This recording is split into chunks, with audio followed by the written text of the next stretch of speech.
Fala, gente boa! Bom, certamente, né? Diversas pessoas, eu acredito que todo o planeta, né, tenha tido a mesma reação que esse cara aqui, que esse gordinho careca, nessa foto aqui de 1999, teve naquela ocasião, há longos 25 anos atrás, né?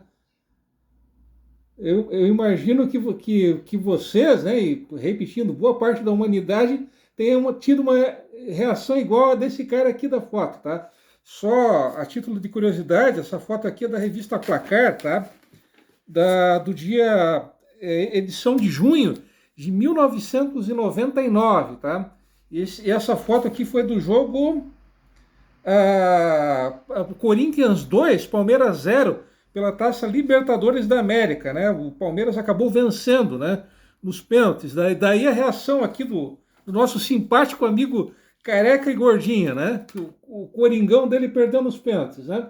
Mas voltando a falar sério, tá? Eu imagino que todos, ou quase sério, né? Eu imagino que vocês tenham se perguntado, mas afinal de contas, por que aquele mal acabado, né? Aquele cara tão mal acabado, né? Tão judiado pela natureza, ele não gravou vídeos, ele teria fugido dos credores, né? Ele teria passado férias, né, no Afeganistão, que é aquele lugar tão maravilhoso, né, tão paradisíaco e tão calmo, né, principalmente tão calmo e tão seguro, né?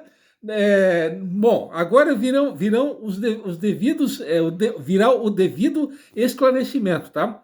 Bom, na semana passada, tá, eu tive um problema, tá, com o sinal da internet daqui do celular. E além dessa questão do sinal da internet e tudo mais, né? Eu resolvi tirar eu definiria como uma microférias, né? Desde 2 de abril de 2022, que foi a data em que foram postados, né, foram publicados os primeiros vídeos aqui do canal, tá? Eu não parei uma vez sequer, tá? Então, depois de 2 anos, eu acho que seria até mais do que justo, né?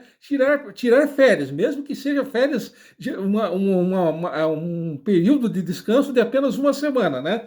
Mas, enfim, tá? Então, feito o devido esclarecimento, explicado o porquê do meu sumiço na semana passada, tá? Agora, finalmente, né? Aleluia, chegou o momento de falar sério, tá? Bom, sim, uma última, eu já estava me esquecendo, tá? Eu venho aqui agradecer a todas as pessoas, tá? Que se lembraram do meu aniversário, tá? Para quem não sabe, anteontem, né, dia 4 de julho, esse que vos falo estava de aniversário, tá? Então, meu muito obrigado, meu super abraço a todas essas pessoas, tá? Mas voltando, né? Finalmente falando sério, tá? Eu imagino, né? Eu acredito que pelo menos uma vez na vida, a maioria de vocês que está me vendo, né? Que está vendo este mal acabado, tenha passado pela Avenida Marquês de Olinda, né? Uma via pública mais do que importante, né? Mais do que movimentada, né? Mas afinal de contas, quem foi esse cara, o tal do Marquês de Olinda? Ele teria sido o rei da cocada preta? Enfim, que raio foi esse cara, tá? Que diacho foi esse cara? Bom, o Marquês de Olinda era esse rapaz aqui, ó. Esse rapaz aqui ele era o Senhor Alegria, tá?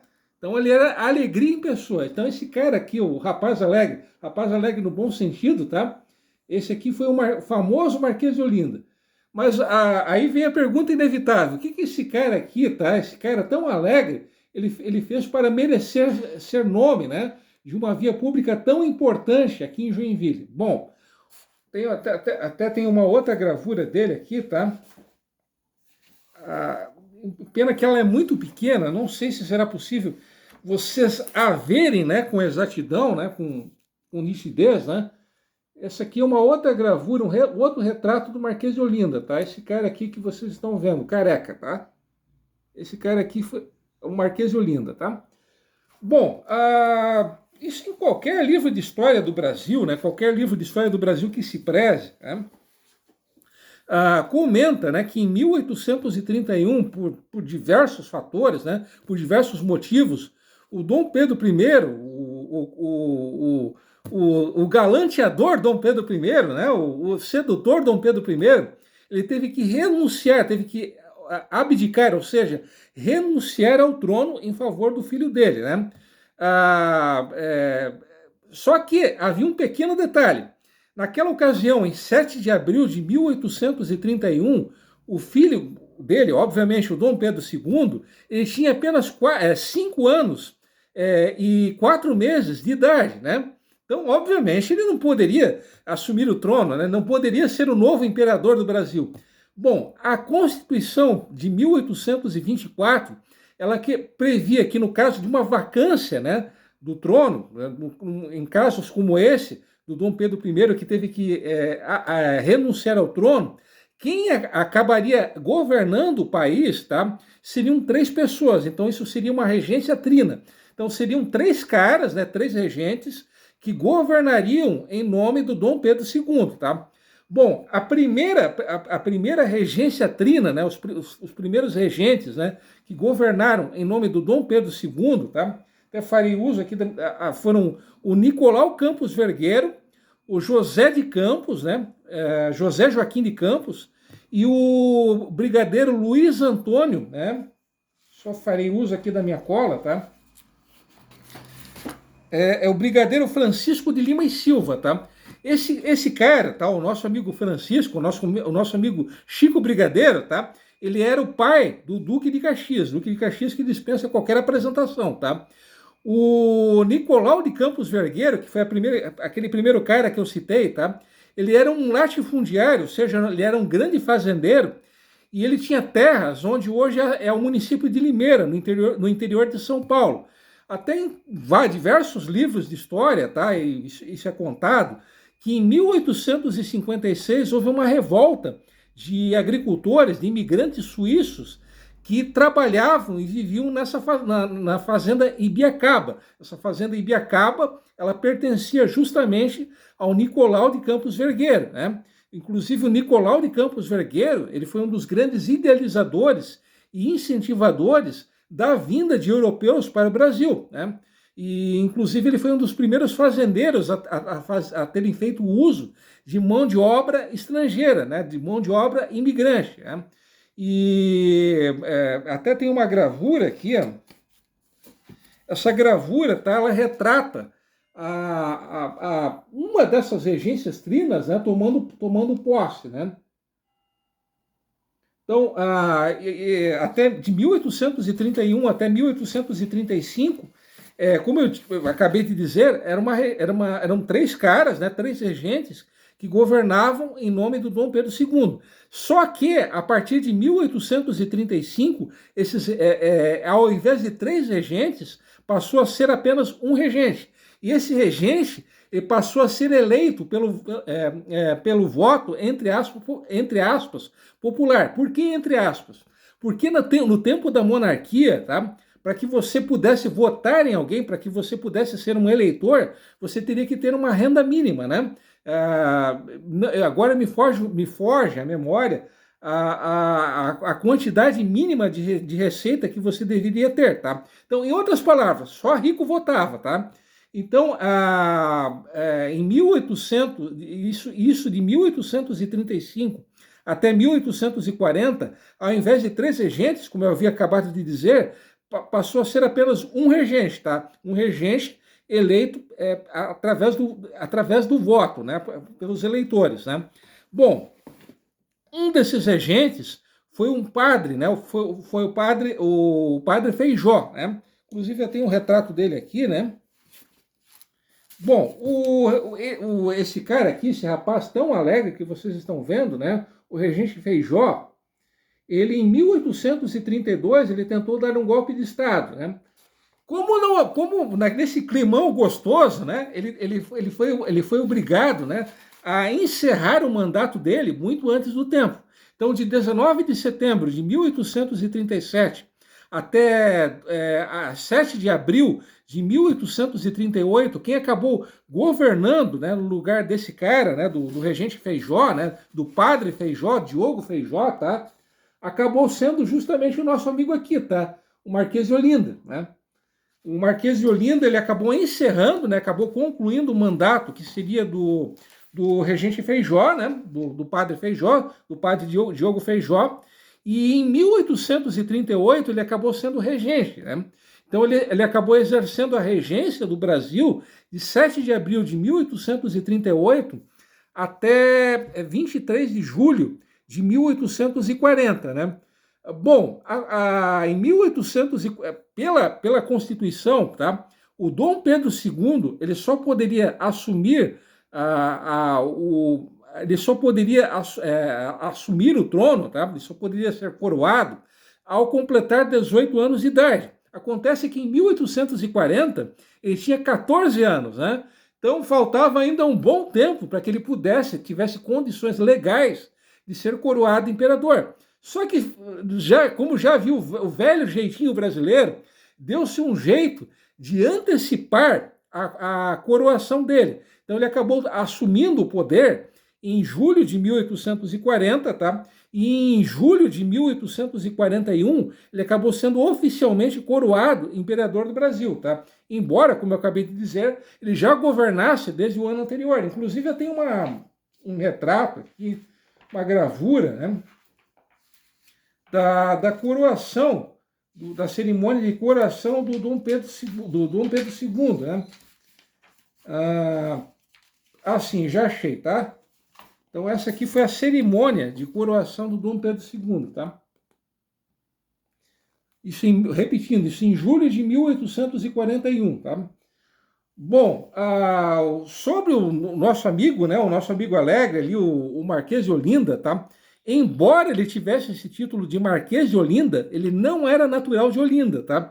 Ele era natural, ele nasceu numa cidadezinha chamada Sirinhanhen. Não sei se eu acertei a pronúncia, se eu acertei o nome. Enfim, ele nasceu nesse diacho de cidade aí, tá? Na verdade, ele não era natural dessa cidade, da terra do Siri, tá? Ele, na época do nascimento dele, que foi em 22 de dezembro de 1793, ele nasceu numa localidade chamada Gameleira, tá? Essa localidade Gameleira, naquela ocasião, ela pertencia a Serinhaém, tá? E, bom, essa cidadezinha de Gameleira, tá? Ela está localizada a 96 quilômetros de Recife, tá? É uma cidade que, no último censo do IBGE de 2022, a população de Gameleira era de 18.214 habitantes, tá? A título de comparação, se Gameleira fosse um município de Santa Catarina, tá? Ela estaria no número 80, tá? Ela seria a 80ª cidade mais populosa de Santa Catarina, tá? Ainda a título de comparação, tá? A população de Gameleira, a Gameleira é uma cidade um pouco menor do que Garuva. A população de Garuva é de 18.545 habitantes. Então é uma cidade bem pequena, né? E uma das características dessa cidade, que é uma cidade praiana, tá? É a existência de várias praças arborizadas. Então é um local bem arborizado, um local relativamente próspero, até bem organizado, né? E essa cidade de Gameleira, onde nasceu o Marquês de Olinda, né? Ela surgiu como uma fazenda de cana-de-açúcar, tá? Nas proximidades dessa fazenda de cana-de-açúcar, isso já por volta de 1862, né, foi inaugurada uma estação ferroviária. E nas proximidades dessa estação ferroviária surgiu uma feira, tá? Algo bem comum no interior do Nordeste, as feiras populares, né? E além dessa feira, também nas proximidades dessa estação ferroviária, foi construída uma capela, que foi a Capela de Nossa Senhora da Penha, né? Então essa localidade ela acabou ganhando o nome de Nossa Senhora da Penha da Gameleira, né? A Gameleira era o antigo nome dessa fazenda, né? Bom, em 1872, essa localidade ela foi transformada em um distrito, né? Uma freguesia de Sirinhaém. E em 1896, Gameleira foi emancipada, desmembrada de Sirinhaém, né? Se tornou um município, né? Então esse foi o local, né, a cidade, a terra natal do nosso amigo Marquês de Olinda, né? O Marquês de Olinda, né, ele recebeu o título de Visconde de Olinda em 18 de julho de 1841 e ele se tornou Marquês, recebeu o título de Marquês de Olinda em 2 de dezembro de 1854. Ele foi 4 vezes primeiro-ministro entre 1848 e 1866 e foi 9 vezes ministro, né? Em 9 ocasiões ele acabou exercendo o cargo de ministro. Foi ministro da Justiça, ministro dos Negócios Estrangeiros, que seria equivalente hoje ao Ministério das Relações Exteriores, né? Foi autor de diversos livros, inclusive em um desses livros ele propõe uma nova Constituição para o Brasil, né? E ele acabou falecendo em 7 de junho de 1870, no Rio de Janeiro. Ele está enterrado no cemitério de São Francisco de Paula, no bairro do Catumbi, tá? Então, resumidamente, esse foi o Marquês de Olinda, né? 4 vezes primeiro-ministro e 9 vezes ministro, né? Tem mais coisas que eu quero falar a respeito dele, só que isso fica para o vídeo seguinte, até porque esse vídeo já está interminável. Então, vou ficando por aqui e até o próximo vídeo, beleza? Então, até lá!